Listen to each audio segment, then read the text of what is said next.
Alors, pour faire le pain de petit épeautre, on va commencer déjà par peser la farine. Vas-y Maë, tu peux appuyer sur la balance. Donc, farine de petit épeautre, mais ça marche aussi avec la farine de blé. Hein.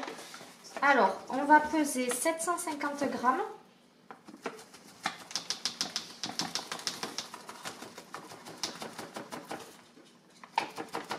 Donc, 750 grammes, c'est l'équivalent d'un gros pain qui tient à peu près la moitié de la semaine pour 4 personnes. Alors 750, voilà. Ensuite, sur ces 750 grammes, on va prélever 75 grammes qui serviront à faire le levain. C'est bon Maë, tu peux appuyer. Alors, 75 grammes.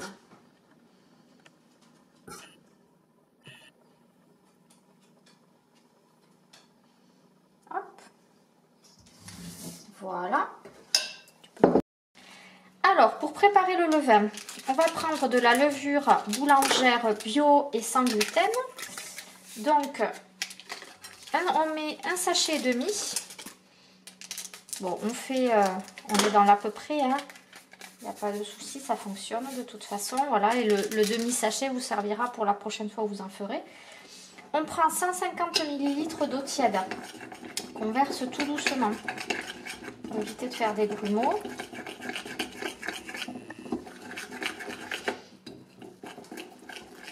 Donc ce levain, on va le laisser gonfler pendant une demi-heure, 3/4 d'heure, voire 1 heure.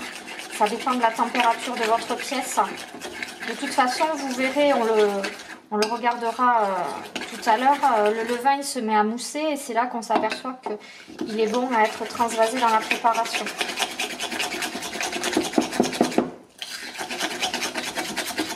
Donc quand on le fait avec de la farine de blé, le levain est beaucoup plus élastique. Là il l'est, mais beaucoup moins que quand la farine contient davantage de gluten, ce qui est le cas du blé. Voilà.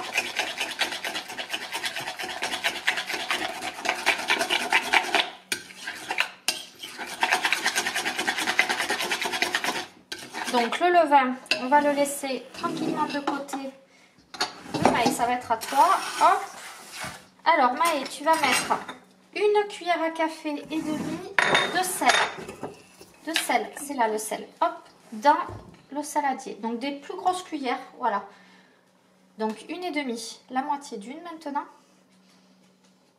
Hop, un petit peu plus, un petit peu plus. Voilà, hop. Donc là c'est bon. Et ensuite, tu vas prendre le sucre avec tes petits doigts et tu vas mettre 2 pincées de sucre.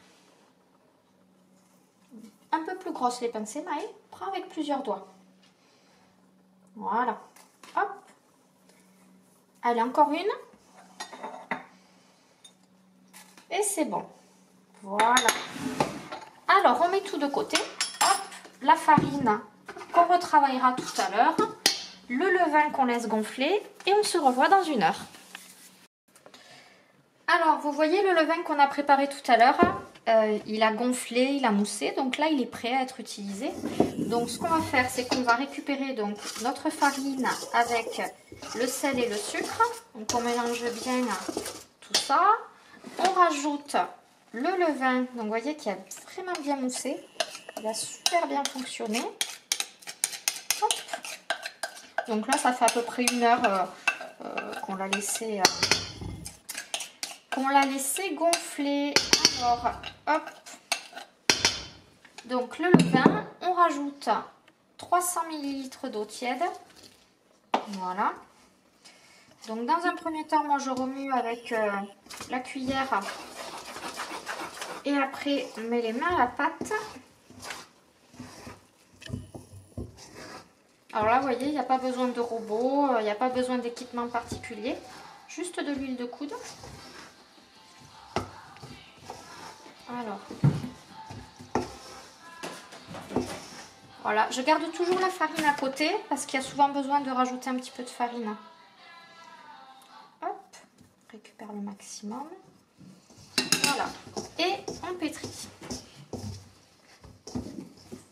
Donc la pâte, il faut qu'elle soit souple, mais pas collante. Donc là, pour l'instant, ça a l'air d'aller. Donc beaucoup de feeling, hein, vous allez le sentir quand vous allez pétrir. Normalement, avec ces quantités-là, il n'y a pas besoin de forcément rajouter beaucoup de farine. Après, ça dépend le type de farine. Celle-là, c'est de la farine de petite épeautre demi-complète de type 110. Voilà. Merci Maë. Donc là, ça me semble pas mal. Moi, j'aime bien sortir la pâte du saladier pour la travailler plus énergiquement avec les deux mains. Hop.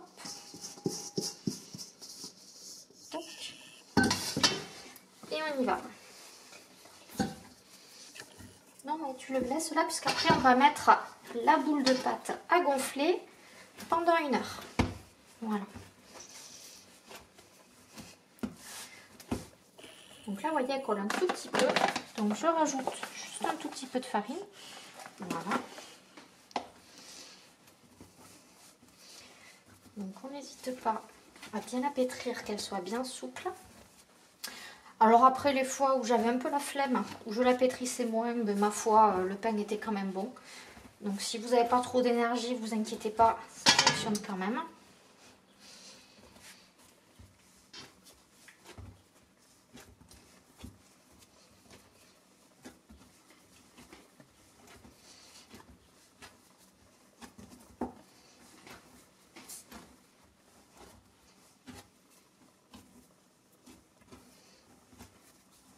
Donc l'idée, au fur et à mesure, quand la pâte est bien souple, c'est de former une jolie boule.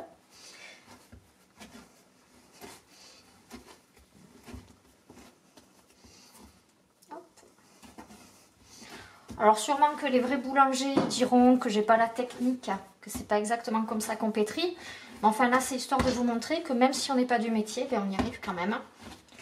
Et nous ici, ben, dans la famille Cassagne, on fait le pain toutes les semaines. Alors là, en période de coronavirus, où on est tous confinés à la maison, le pain, on le fait 2 fois par semaine. Ce qui permet d'avoir un pain beaucoup moins sec et beaucoup plus frais. Voilà, c'est toujours agréable de faire le 4 heures avec le pain qui sort du four. Donc amis boulangers, si vous voyez cette vidéo, bah, écoutez, on est à votre écoute pour avoir de bons conseils techniques. Puisque moi, je le rappelle, je ne suis pas du tout boulangère. J'ai appris au feeling à faire mon pain.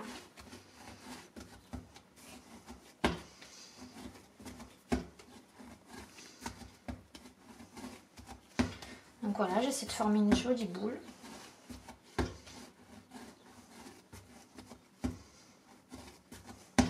Voilà, elle a l'air pas mal. Donc je la dépose dans mon saladier. Hop, un tout petit peu de farine. Et on la laisse gonfler pendant 1 heure. À tout à l'heure. Alors le pain qui a bien gonflé là, depuis 1 heure, vous voyez là, on voit là les endroits où ça a craquelé. Donc je le sors de mon plat, hop, sans trop abîmer la boule, en raclant bien le fond avec une cuillère. Hop, pour éviter le gaspillage.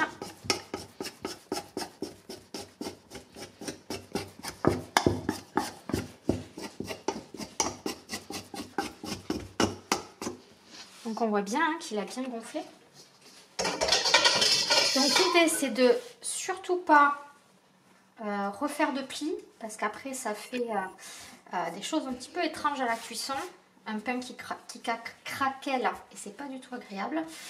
Donc on essaie de former un boudin sans trop le travailler. Hop. Et on le dépose dans un plat avec du papier sulfurisé. Hop, on n'hésite pas à appuyer un petit peu. Hop.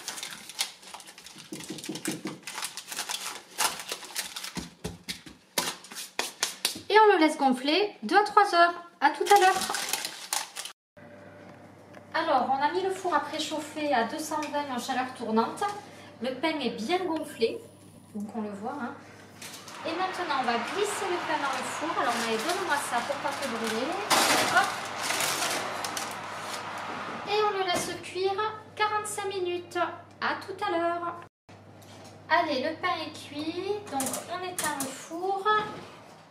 On sort notre pain qui a parfaitement cuit. Hop. On va pouvoir le démouler. Allez, hop. On enlève le papier, c'est encore tout chaud. Alors le fait de le mettre sur une grille, ça va permettre notamment qu'il n'y ait pas trop d'humidité et qu'il sèche comme il faut là. Voilà, donc voilà notre joli pain de petit épeautre. Il ne restera plus qu'à le manger. À très bientôt.